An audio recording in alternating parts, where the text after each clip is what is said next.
Go. Good afternoon, folks. Unless you're watching this in the morning. In that case, good morning, folks. And if you're having lunch at the same time, then good lunch, folks. What I want to talk to you today about is Embie again. And that, remember, Embie is the incredible mental block. Now, some of you may think that mental block means something different than what it actually is, because this is a mental block.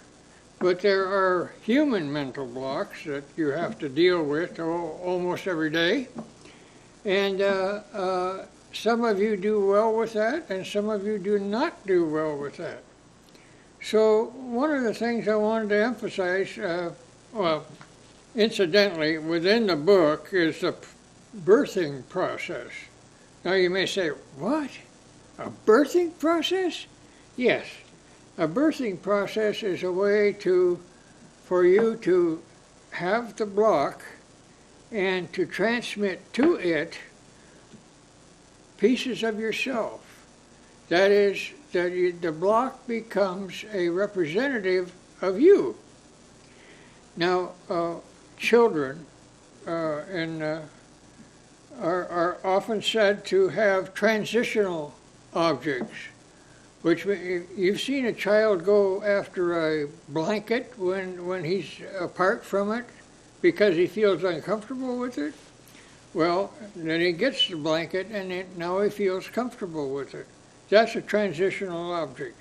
This is not a transitional object per se, but it can be used as an object to take care of some of your anxieties and depression and stuff like that bother you every day.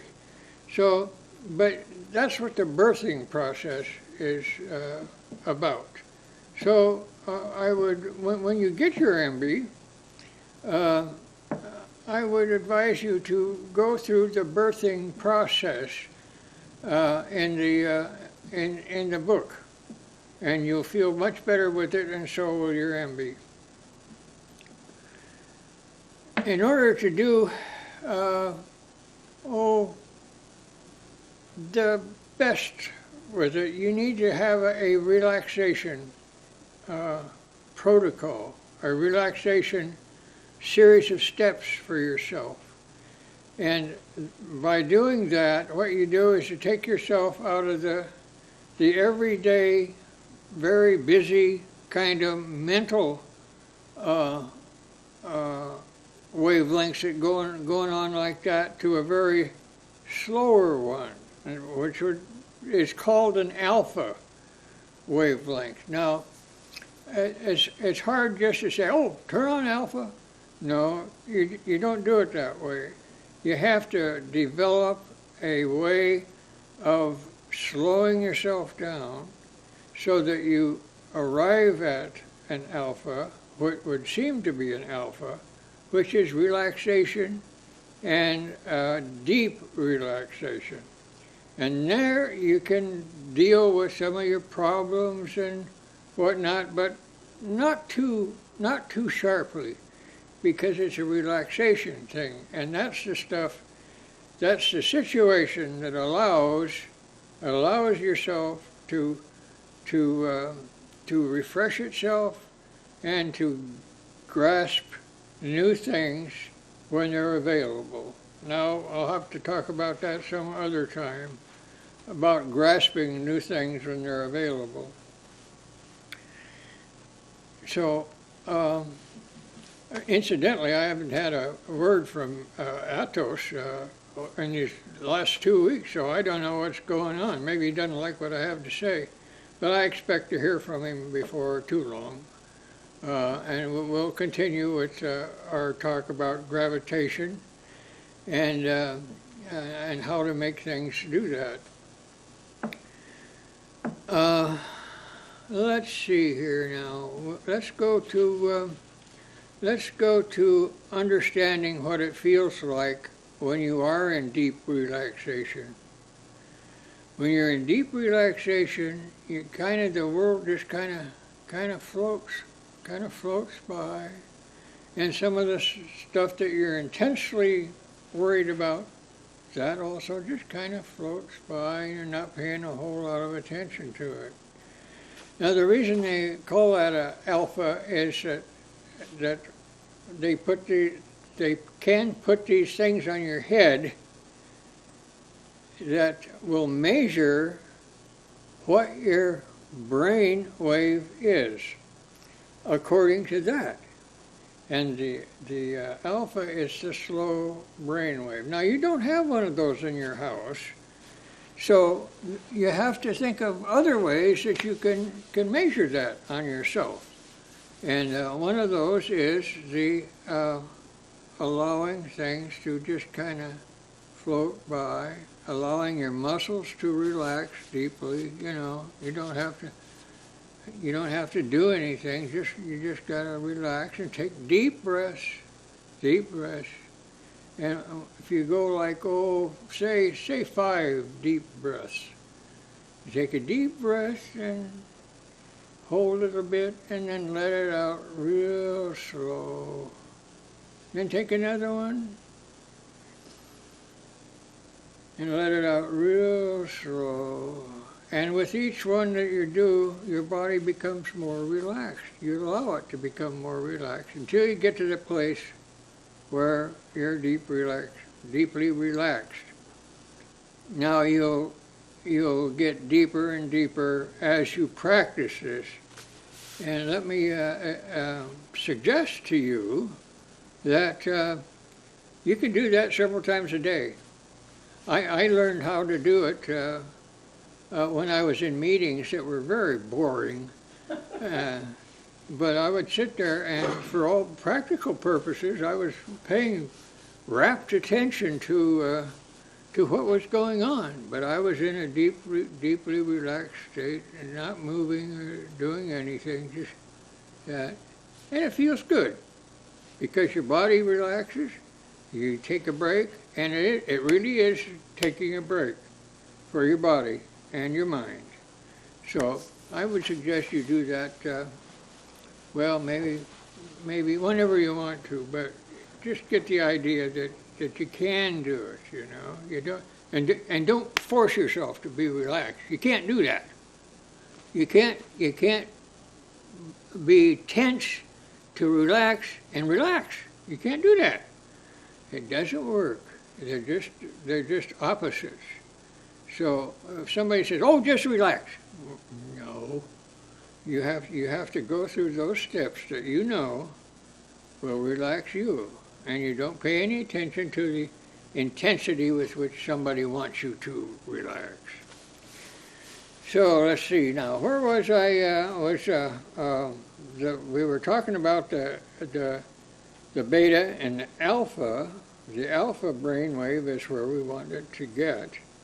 And when we get there, then the next thing to do to cause things to happen, or maybe I shouldn't say cause, but you allow them to happen, is visualization. Now, visualization is a whole other thing to talk about, and we need about, 10 minutes to talk about that. So, I'll bid you goodbye and have a good time. Yay! Okay, don't stand up yet. I got a question for you. You ready? Now we're going to start doing questions. To do what? No, that's a good idea. We're going to do questions. I got a question for you. Questions? Yeah. I'm going to throw you a question. You. I know nothing. Hi, everybody. Nothing. My name is Paul, and I would like to present Ivan with a question. You ready? Next week, I mean. Next week? Okay, so I'll ask you the question now, and then you can answer it next week. Okay. So well, I'll probably answer it now if I know the answer. Okay. I'll have an answer, whether I know it or not. At the center of our galaxy is a supermassive black hole called Sagittarius A, right? I don't know. Yeah. Okay. So you're telling me that's what it is. But yeah. You're familiar with black holes, Yes. right? So we know through Einstein's theories and his equations, as well as Stephen Hawking, that the closer you get to a black hole, time changes. Well, There's a time dilation, right? So as an observer outside of the time dilation of a black hole, and you watched an object go closer and closer to that black hole, at some point the object would just stop, and it would never really go into the black hole. so you're talking about the speed of light. More gravitational Yeah. effects. So would it be fair to say that the stars that are in the vicinity of that black hole and are affected by the time dilation wouldn't necessarily be as old as we think they are? Oh, that makes sense. Yeah. Yeah. But within itself, it would age the same. But with respect, now this is the relativity, with respect to everything else, it's changing. See, that's the thing that you got to do with this speed of light, black holes, and all that stuff, is that it changes. You change as you get closer to it. And what happens, you can get really long. You could be miles long and still just be creepy with respect to people outside. But inside, you're all the same. You know, you're in the spaceship just going along just fine. Say, when are we going to get to the black hole? Well, we're in it. Right, and that is because it's relative.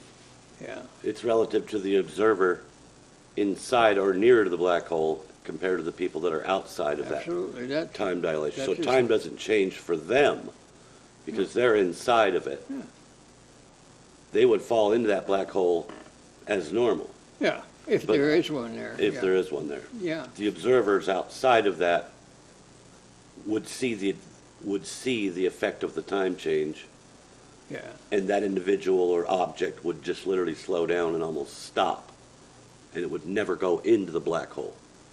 They would never be able to see it go into the black hole. I don't know. Maybe not. Yeah? Yeah. The way that was explained to me when I was a youngster was that you on the outside you get you have your frame of reference, which is like this. You know, you're going 800 miles an hour anyway, right? Just sitting here, you know. Well, probably faster than that, but we don't even notice it. See, we're headed for Betelgeuse right now, pretty fast. Almost 65,000 miles an hour, the Earth rotates around the sun. Yeah, but we don't notice that, do we? Right. But somebody with a telescope somewhere outside of this frame of reference might see going, be hell, it's really going. But to you, it's not. And it's the same thing. Like if you're in a spaceship, you can go up almost to the speed of light, and they're uncertain about some of this, but you wouldn't disappear, or you wouldn't do strange things, but you might do strange things, but you know, the frame of reference is within that spaceship. It's not in a relationship to where you took off. If you would return to your base where the spaceship took off, it may be several thousand years later, and you're still maybe a week or so later. So that's what that theory of relativity does to you, you know. So, and by the way, I had some thoughts about that with respect to, you know how you see these UFOs, like they say that they come in here and all of a sudden they like that. And they could change directions quickly, yeah. That would have us smashed against the wall. Right. Like a pound of hamburger or something. But I think it's just an idea that what's happening there is that somehow they're changing that whole frame of reference inside that spaceship. That not like this, like this was a spaceship and this was the space it's in. See, this whole thing would be changed, but this may turn this way or that way. But to us, it appears like it's going zoom like that, and it's not. To us, it appears like it's going 90 degrees, Yeah, but they're changing the space around Right. themselves. yeah, Interesting. yeah. Okay, I'll sleep on that one. Okay. Thank you. That right there is 2 podcasts. Yeah. Yeah, that's 2 of them. Boom. Boom, boom.